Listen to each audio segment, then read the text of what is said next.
if you prescribe too much policy objectives, if you overload such alliances with missions they should complete, universities might be infringed also in their freedom what they want to do research on. Hey, you just heard Dr. Alina Felder-Stindt, who was my guest this week on European Glimpse. We spoke about the interplay between European policies and scientific freedom. It became quite clear to me that European science is as well about geopolitical competitiveness and not just about research and innovation. We spoke about political neutrality of universities, the role of science in the industrial transformation, and the political imprint of one particular president named Emmanuel Macron. Alina is a political scientist who is passionate about Europe and how the European Union tackles today's big challenges. I really enjoyed how she patiently explained how the higher education sector works. I learned quite a bit. She works as a postdoctoral researcher at the University of St. Gallen in Switzerland and earned her PhD from the University of Bamberg, Germany, where she explored how the Europe supports education and regional development. Her life has been quite interesting.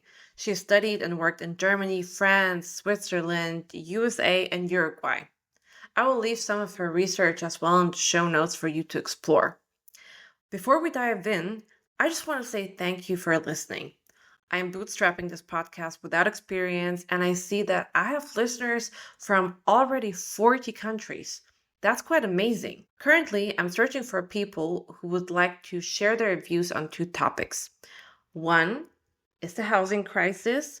The other one is over-tourism in Europe. Drop me a message at europeanglimpse@gmail.com if you want to talk. I'm your host, Alice, and now let's get into the conversation.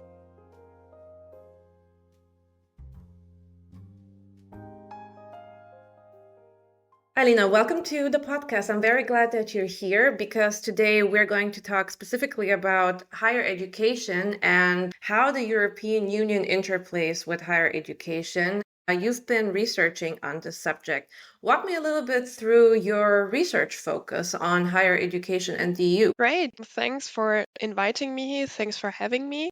My research focus is characterized by different areas of policymaking where universities, higher education institutions are addressed by what the European Union is doing. This ranges from EU regional policy, so the policy to foster regional development, to classic EU higher education policy, which most of us know as the Erasmus Plus program for student mobility, but also touches upon EU research policy and in a wider sense then also EU industrial policy and also national industrial policies. From your perspective, what is the most important thing that you see in the connection between EU policy and the various universities within the European Union who have all of their specific historical context, specific traditions of how they do higher education? What do you see as the most important mechanism or policy? So if we want to grasp what the European Union is doing in this field, it is a good way to think about this in terms of three types of mechanisms, if you want to say so. So we have institutional arrangements through which the European Union is guiding universities, but also national policymakers in how they can cooperate in this field, so in higher education. So we have, of course, intergovernmental cooperation, meaning member state cooperation, where we have the Bologna process and where national governments align degree structures, promote mobility, but also share best practices. So this is one mechanism where the EU supports the process, but of course this is driven by consensus among member states. So that's the first mechanism. And then the second mechanism, and I think this is probably the most visible mechanism, are the community programs like Erasmus Plus, Horizon Europe, which are EU-funded initiatives where universities are incentivized to cooperate, collaborate across borders, to develop, for example, joint curricula, but also to support student and staff mobility. And even the EU cannot legislate in education because this is a member state competence. It can fund and through this funding, it can give significant influence. And in a way, it has a power of the purse, so to say. So the EU shapes university priorities indirectly in a way. And this connects to the third mechanism, which is the organizational cooperation mechanism, where we have universities themselves that form alliances, networks, which are often supported by European Union funding, but not necessarily.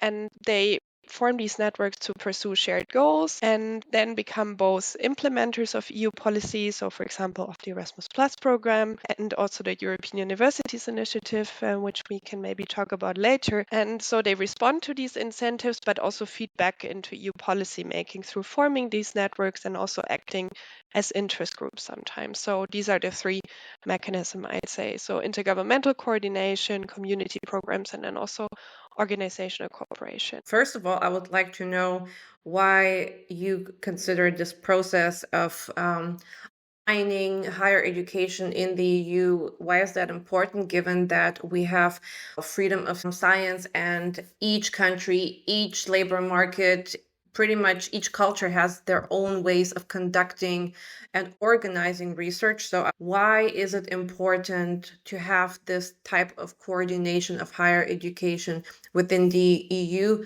given the vast diversity of different universities and country cultures? I think this can be best explained when thinking about where European Union higher education policy is coming from, or these efforts for trying to establish this European higher education area. And I think it was the realization that it is not enough to just integrate the common market, to not just work together in economic fields, but also to bring together the minds that are also mobile across borders. So workers are also mobile within the European Union, and they're getting their education mostly through national systems. But in a shared market where labor mobility is also a core of fostering also competitiveness of the whole European Union, it is essential that workers have skills that you can only gain through international education experiences. And this was the clear impetus of the Erasmus Plus program. So more than 30 years ago, there was really this idea, okay, we want to equip students with skills so that we can actually make the European market or the common market better, and to equip this market with suitable workers in a way. So this was the idea behind, and this is where it all started. By now, the Erasmus Plus program does a lot of different things, also fosters the mobility of learners and other education branches, not just university students. But this was really the beginning, and I think it is still valid. And initiatives we have today more strongly connect cooperation in higher education at a European level, and not only with this economic rationale and competitiveness, but also with an identity rationale and this realization that in a globalized world and in a world where also academic freedom is increasingly at risk, the systems of higher education we have on the European continent share all these values, of these democratic values of cooperation, of working together and not against each other. And in bringing these systems together and sharing also languages, cultures through this diversity, really also fostering a democracy. So this more value-driven internationalization and international exchange between higher education systems has become more prominent also lately. But of course, there's still this economic rationale. From my own experience, I find it quite interesting that we're talking on one hand about competitiveness, on the other hand about values and identity. I went on Erasmus when I was 22, and I do have to say it was one of those life-changing experiences for me. For various reasons, I was in Madrid, Spain. I learned the language. I made friendships that last, and I'm in contact with people from that time. It really changed the direction of how I view Europe and of how I view the European Union.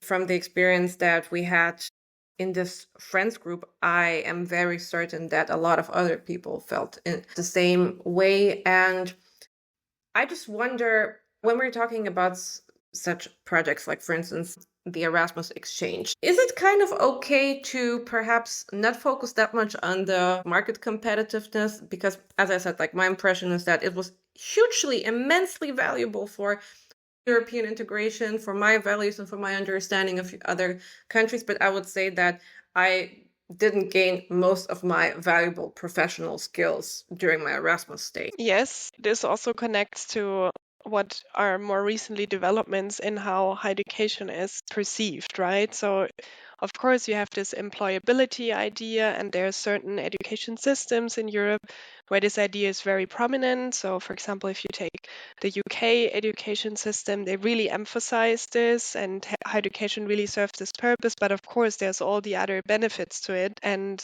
what you mentioned, like this shared Europeanness or shared feeling of being European and all these other benefits are increasingly being valued and also more integrated in these curricula, right? So if we take again the European Universities Initiative, so the initiative which is now a bit older than 5 years, where the EU creates alliances among universities, among higher education institutions. A lot of these alliances are implementing challenge-based learning, which of course also has this idea, well, okay, if you can solve a societal challenge, you are then gaining some skills that are important for the labor market.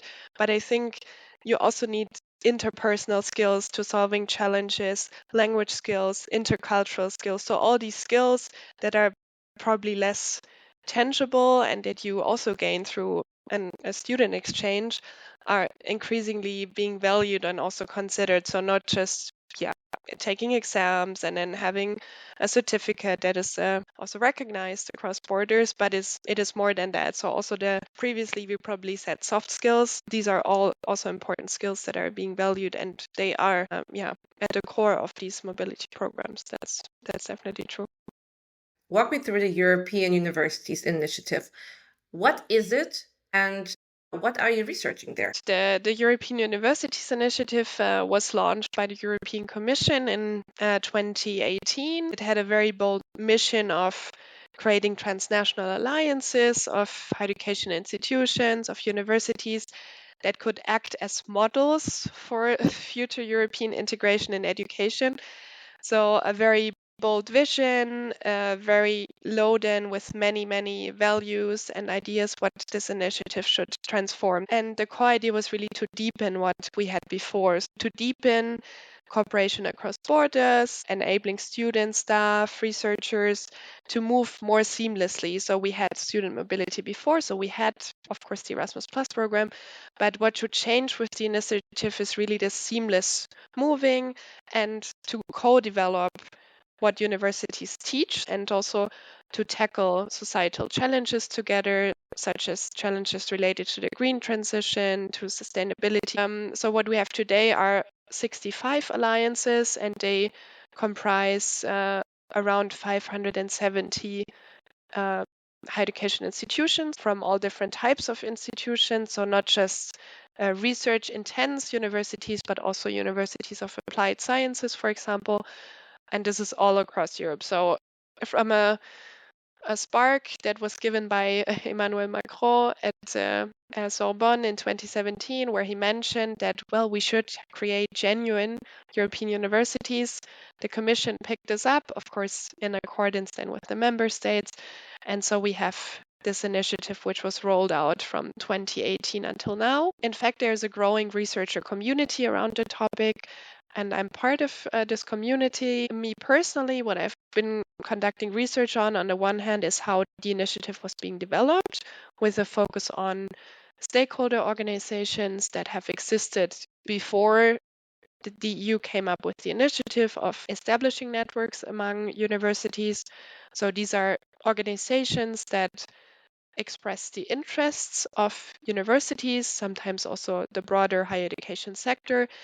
And in a study which I did with a colleague from the University of Bergen, Martina Vukasovic, we look into what these stakeholder organizations brought to the table in designing the initiative. So prior to the launch in 2018, and we find that these stakeholder organizations were very important for the European Commission because, as I said, there is no competence of the EU in this area. So these stakeholder organizations brought legitimacy and also experience with cooperating across borders, and they help the Commission to improve the idea with insights from the sector, from their members, which are universities who would then implement such an initiative. Yeah, of course, the Commission framed this whole initiative as a co-creation process. That's also a yeah, prominent buzzword these days in Brussels, co-creating policy, which suggests equal footing in such a process. But of course,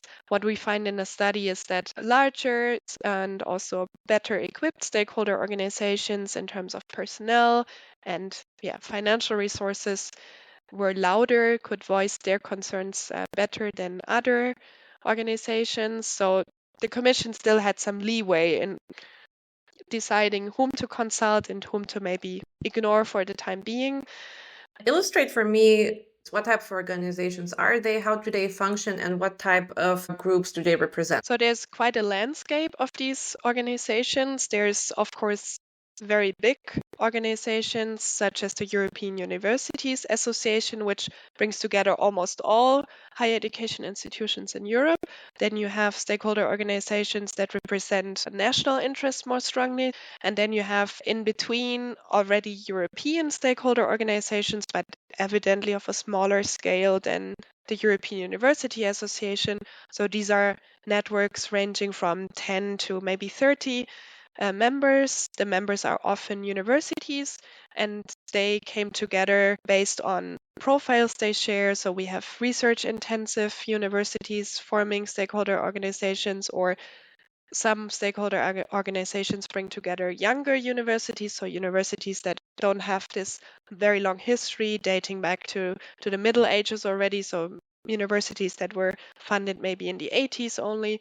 So they would always have some common denominator that brings them together and which helps them also to express their joint interests. And in the higher education sector, of course, other stakeholder organizations than those representing universities also matter. So students are stakeholder organizations. We have the European Students' Union, for example, that is also an important stakeholder. So could we basically boil it down to it being a lobbying process? And I mean lobbying here very neutral, of basically expressing different perspectives and priorities within a policy-making process from different perspectives? Yes, I think that wraps it up nicely. So over the last years, ever since they started developing the European universities initiatives, what are specific transitions perhaps that one can see or impacts in the higher education landscape? I think this is a double-edged sword, so to say, because the initiative picks up on cooperation that we had before. It's in a way continuing what we have had before, especially with regards to student mobility. But on the other hand, it is also going new ways, trying to pilot new tools for collaborating internationally and having really this vision of leading to a more European integration in this field. So if we think about what is still familiar, then what we can see, of course, the impact of these alliances that have been established are increased student mobility. They are really bringing people together. There's also research projects that result from these networks, even though the initiative is more focused on the education aspect of higher education. So as a result of these alliances, many new research projects have been established also. They would then apply for Horizon Europe funding, for example. But this is not too novel, right? So increasing student mobility and seeing, well, there is increased exchange among universities. I think what is really novel is this idea of establishing networks that should last after these project phases end.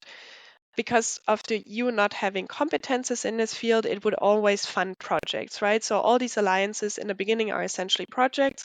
So they start out with a couple of years of funding, and then the idea is really after this funding period that they should become sustainable. And what we're seeing is that this is really working, and this is because of several factors coming together, really this momentum in the higher education sector. So universities being really on board, and then also the political will. So a lot of member states coming in, providing extra funding, and so really this joint support from multiple sides.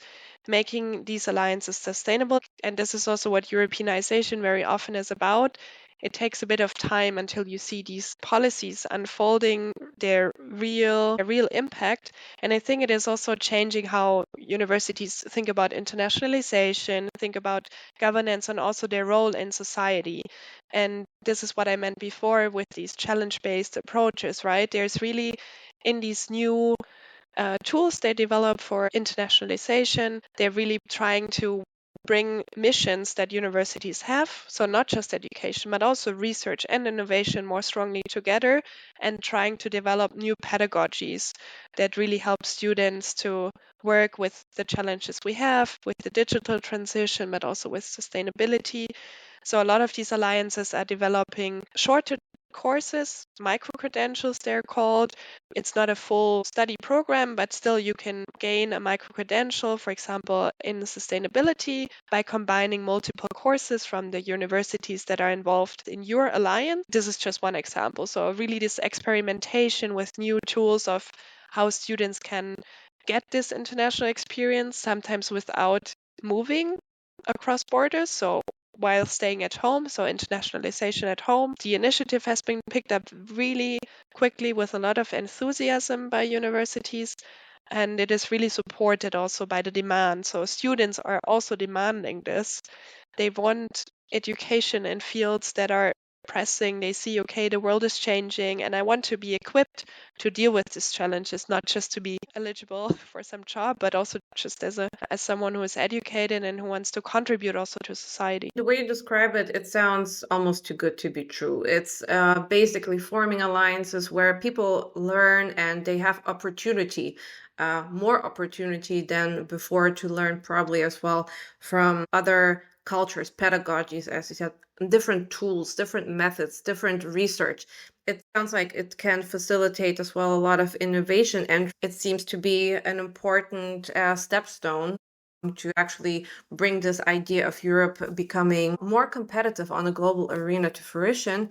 But everything that sounds too good to be true usually is too good to be true. So let's talk about challenges of the European Universities Initiative. Of course, I mean, what I've outlined is also influenced by what I've been reading and reports, and this is self-reported. And then, of course, they would be enthusiastic about it. But in interviews or in my research, I'm also speaking to people working in these alliances. And in fact, those people implementing this policy, which is very ambitious, are very outspoken also and also very frank. And they're also saying, well, okay, what you just said, right? Sounds like it is too good to be true.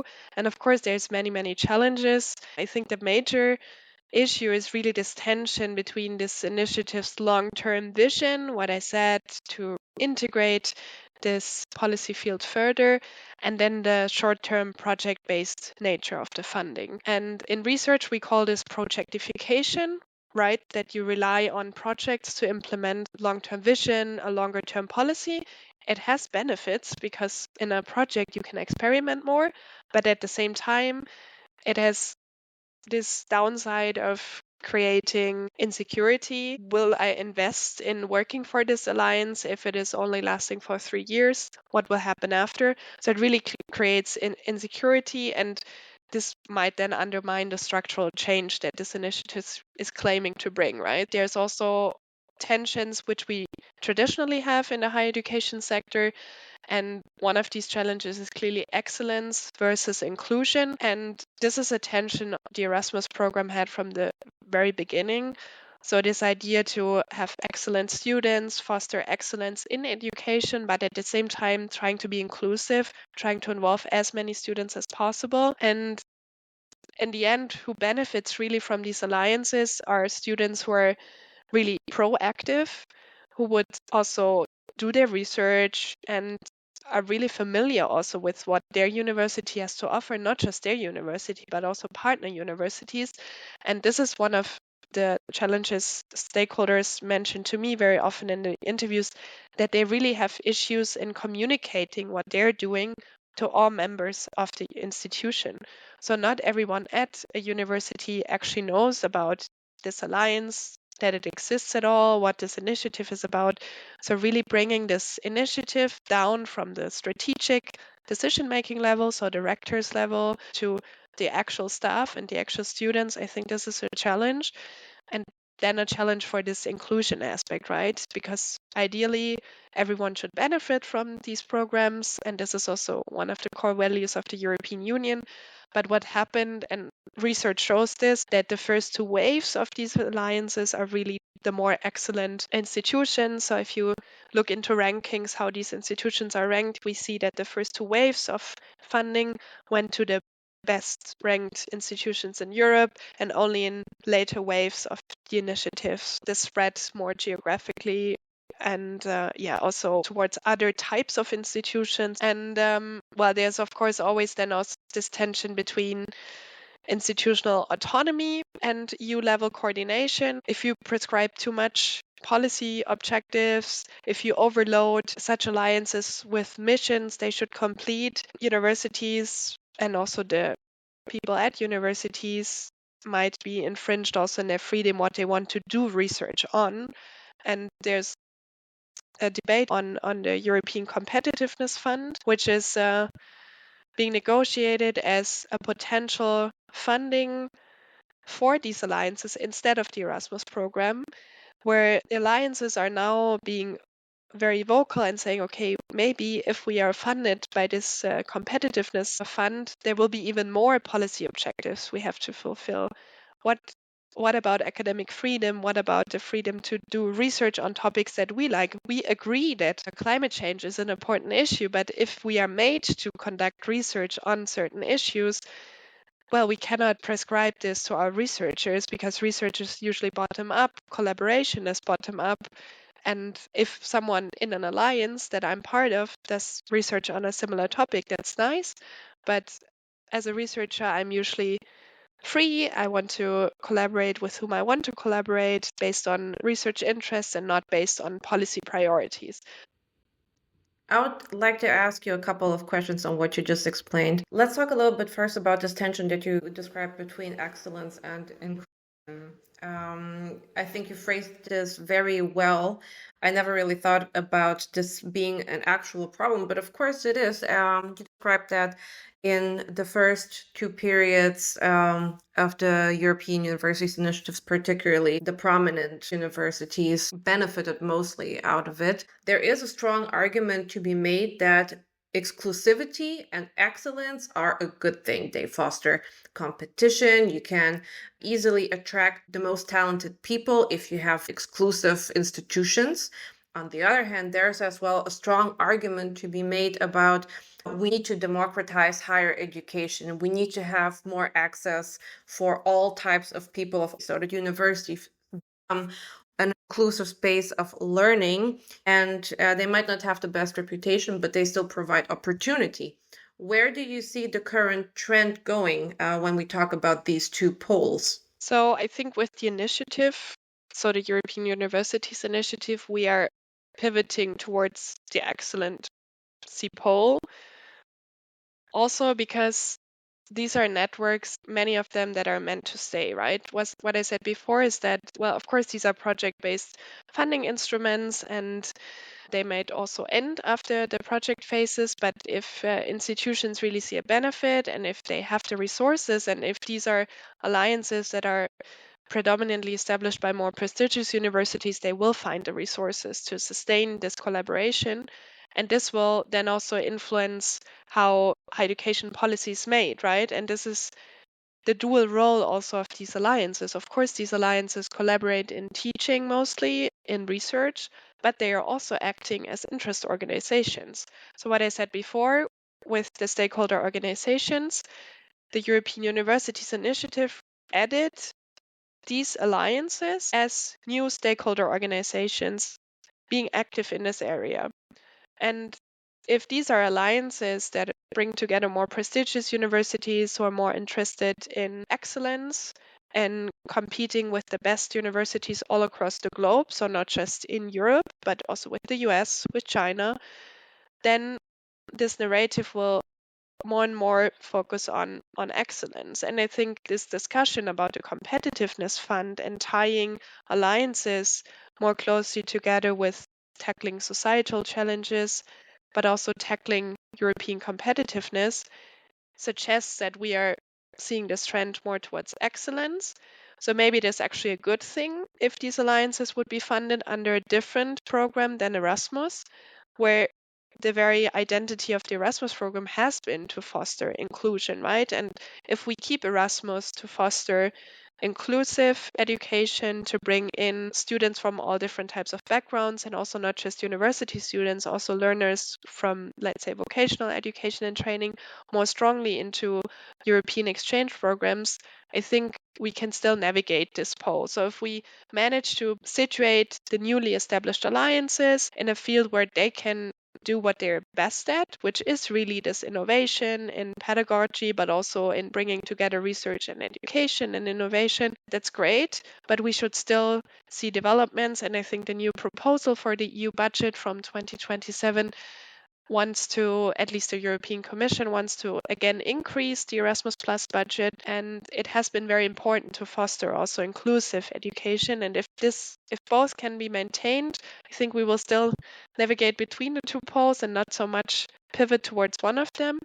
But yeah, if we consider that these alliances are also becoming important stakeholders in policymaking, and that how these alliances are set up, we have to be cautious that we don't lose sight of this inclusiveness aspect. You mentioned as well that one aspect that might be challenging is the perception that with such a policy-driven initiative, science is being framed in a top-down manner, while naturally at universities, they're working bottom-up to maintain as well freedom of science. So explain to me if there are any indications where you see that the European universities initiatives hampers bottom-up ideas, or if you see that there are negative externalities which came unexpected in that way. So I think where it is good in actually incentivizing bottom-up initiatives is between the faculty and the administrative staff who is in charge of internationalization. Because of course you have this call for funding, but then there's a lot of ways of how you can interpret this. And if you apply for funding for an alliance, I think the people that come together at this stage, they still have enough room to think about ideas, what they want to do in an alliance, but very often they do not necessarily fail to bring in other stakeholders, but it's also just too big of an endeavor, right? So if you bring together 6 to 12 universities, this is the number of universities that are usually part of such an alliance, then you would need to consult all students at these 6 to 12 universities, which is a massive endeavor. And I think no one would really want to engage in this, also because it's too costly before you get the funding. So the people involved in drafting these ideas, I think they have enough room to play around with ideas. But then at a later stage, when it comes to implementing the project that they applied for, the European Commission or EU funding rules are often very strict. And this is also what I've been told in my interviews that, well, okay, now we had this idea in the beginning, but when actually working together, we realized this is not really panning out as we thought it would pan out. So we would want to spend the money differently, and then it gets really difficult. So once the objectives are set at EU level, somehow translated, there's potential for bottom-up initiatives, but then it gets really difficult. So once the funding is agreed upon, once there's a funding agreement, these projects really have to deliver and then have to report on what they did. But this is a general criticism EU funding is facing, right? So, well, the lack of flexibility, the over reporting, and I think this is what might also then hamper bottom up initiatives. What a lot of alliances do to keep this bottom up initiative element alive is they have seed funding, and this seed funding then can be applied for by members of this alliance. So students can apply for seed funding for student projects, for example, or researchers as well. So I think if alliances are smart in applying for tools that they can then in a later stage still use to integrate what is coming more from the bottom, then I think this works. But if they design their corset too strictly, and then in combination with EU funding rules, it can get complicated. Yeah. I'm as well curious if you see tendencies in the European Union in terms of higher education reacting to current geopolitical events. Because when you mentioned that the spark, the idea basically came from Emmanuel Macron in 2017, he's a very geopolitically savvy politician. Nothing happens only for the sake of the European Union. Everything happens in relation to particularly the United States and to China in terms of competitiveness. Currently, we're in a phase where we have a war on the European continent with the invasion of Ukraine. We have some tensions between the European Union and the government of the United States.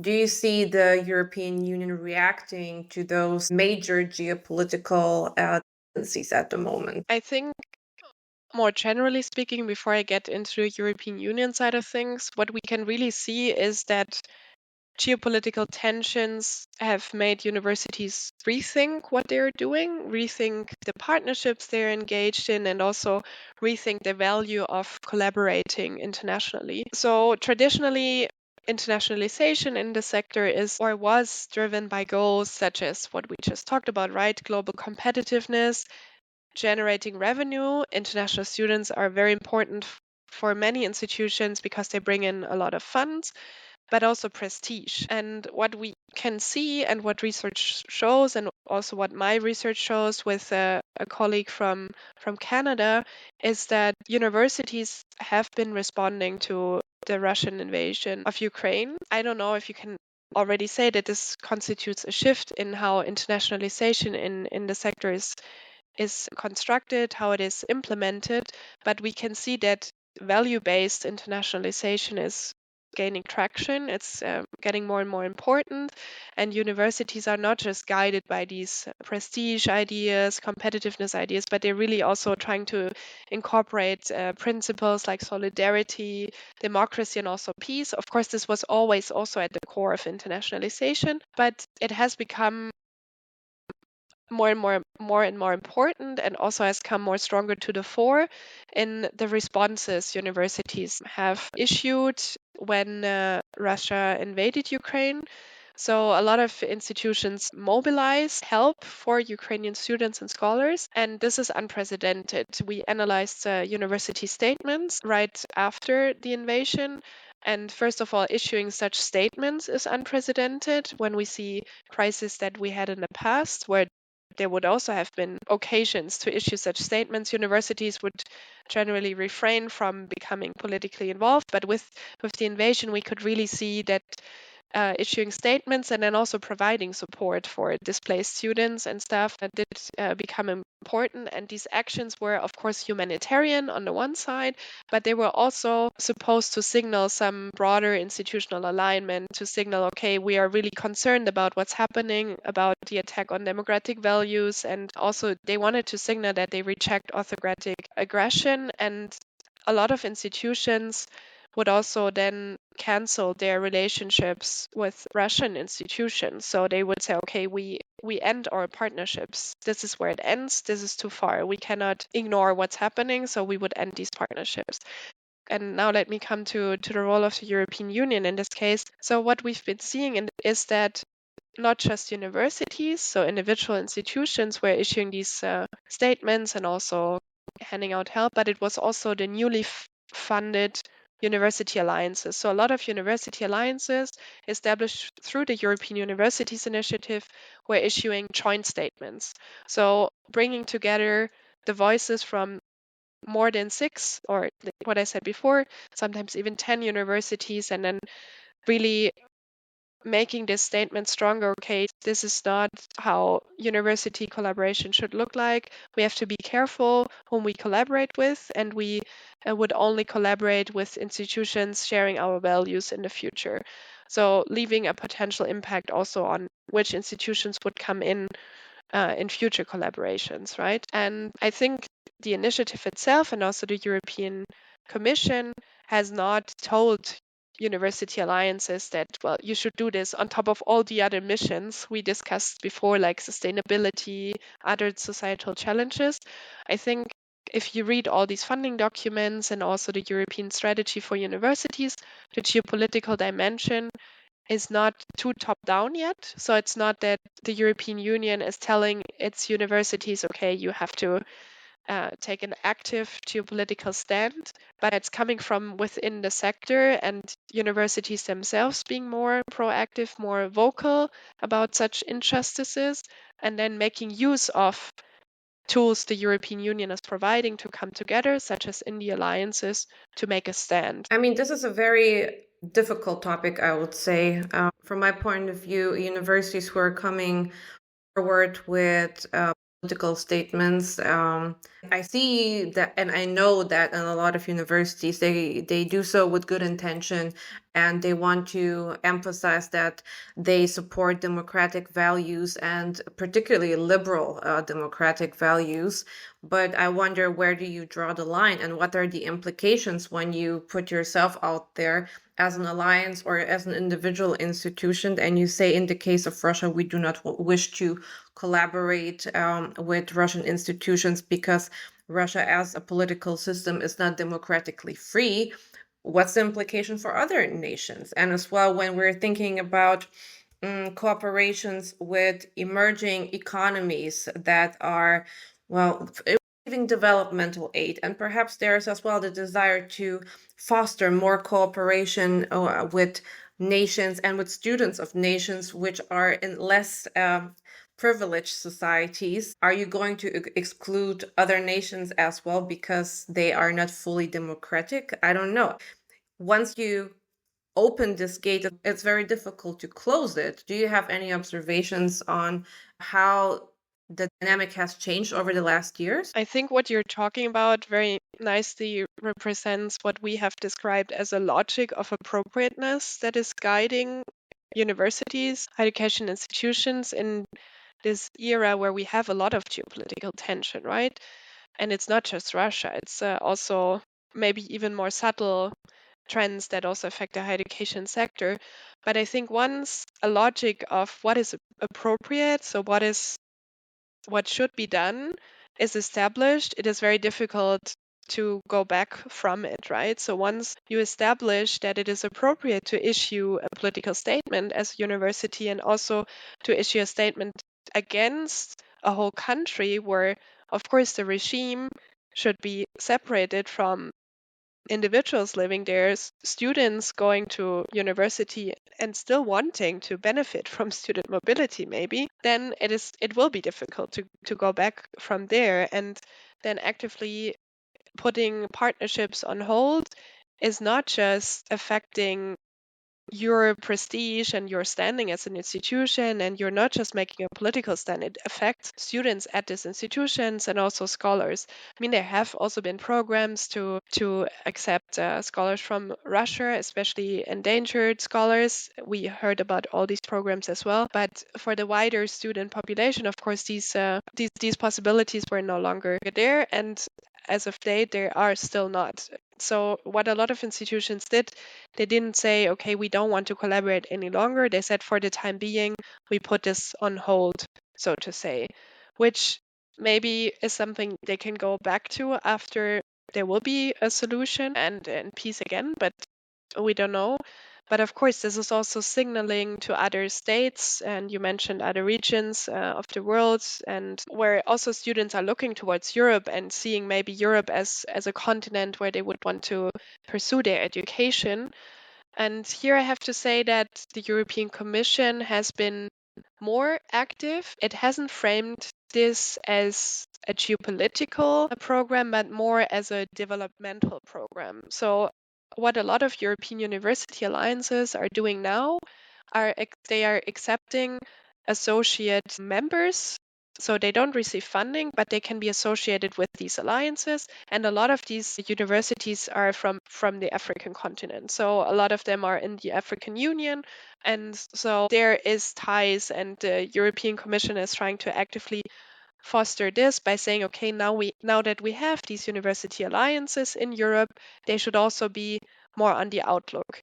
and they should engage in diplomacy. And this diplomacy should not only relate to conflict zones and to making political statements, but also should be diplomatic in a sense of cultural diplomacy, where you accept people from different types of cultures, countries to your institution. And I think this is maybe where they have not been labeling this actively as a geopolitical act, but under the lens of some developmental policy, they have been trying to sneak this in as well. And there's also research ongoing on alliances as diplomatic actors. I'm always a bit skeptical about this framing because they first have to solve all these internal issues, and we addressed some of them. Well, these alliances have a lot of issues to solve first before they can go elsewhere, and I think this is probably true.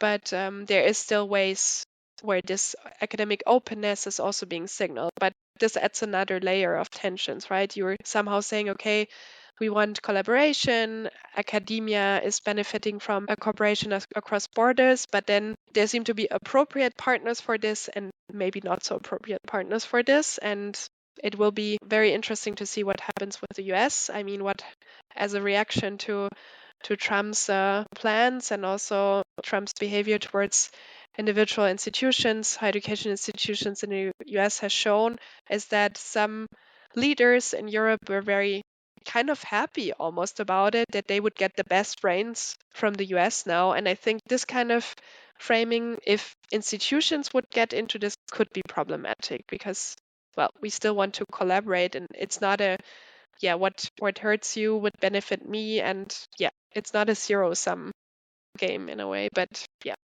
Yeah, especially because in this particular case, on a governmental basis, when we have tensions about tariffs and trades on governmental basis, and I still think that universities have a very open mind and foster rather cooperation at this almost zero-sum type of thinking. You very briefly touched upon the question of industrial policy earlier in the conversation. Now we spoke a little bit about geopolitical inputs and the geopolitical environment that might influence how research is being done, how higher education plays out. And I would like to ask you about the current industrial policies within the European Union, specifically the green transition. I know the European Union has been very active in investing a lot into the green transition and trying to make green industrial policy more accessible.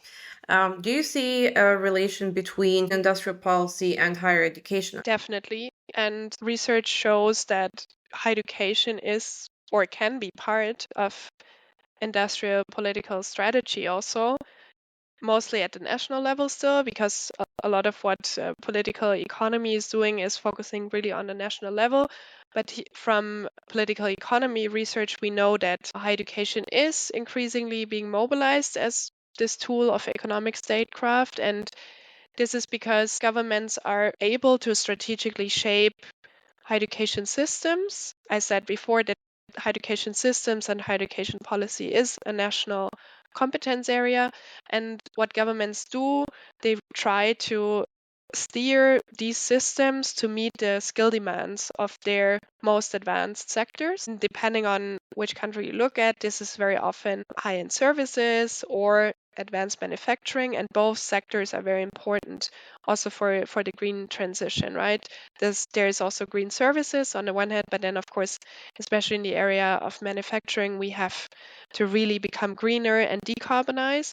And I think if we take for granted that higher education systems are geared towards producing the skills that these sectors need, and if we then take into account that the green transition is becoming more and more important, then the higher education sector can also be used to produce skills that would make the dominant sector greener. And this can be done such as through these alliances, what I said before, right? So universities are central in the digital and also the green transition, which what your question was about, because they produce high-level skills that we need for the transition, mostly in the field of STEM, so science, technology, mathematics, and so forth, but also these more softer skills of solving societal challenges. What the European Union is doing in this case, and what EU industrial policy is trying to do, is really,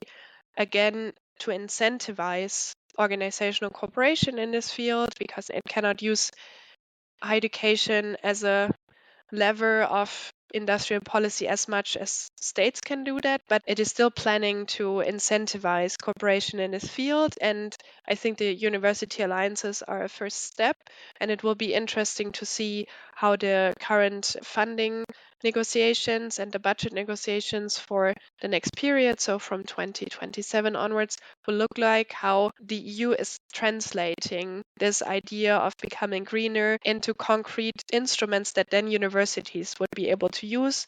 And as we talked about today, this is very often financial incentives and for bringing institutions together who then can innovate and then on the one hand train students with these skills that we need for the transition, but on the other hand can also collaborate in research and produce technologies or advanced technologies that we need for the transition. So it's both this producing of new technologies, innovating, but then also training those at the respective universities for being better equipped to contribute to the green transition in the fields where they work. So this is very often labeled as green skills, but I'm not sure if we want to get into what green skills are. So it's a whole, and I see that EU funding will be used to foster this, even though there's not necessarily agreement on what a green skill is. Alina, thank you very much for taking me on this ride through the European higher education. What's up next for you? What are you going to research? So I'm continuing my research on geopolitics and how it impacts university collaboration because of rather recent events in the US that we also briefly touched upon.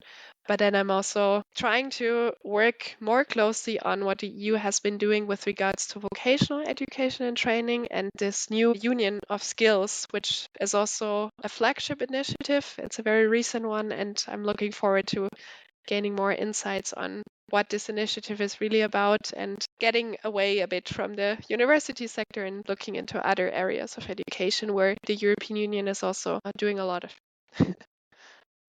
Good luck with that, and thanks again so much for talking to me today. Thank you so much for having me and for the invite. Thank you for listening to this episode of European Glimpse. This is a passion project of mine, and it would make me very happy if you subscribed or shared this episode with a friend. Now I'm curious to find a new guest. Are you a journalist, a scholar, a student, or perhaps an avid observer of society? If you live in a European country, as well outside of the European Union, reach out to me or recommend somebody I should speak to. I would as well love to hear your feedback on this podcast, as I'm always trying to improve, and my email is europeanglimpse@gmail.com. Take care.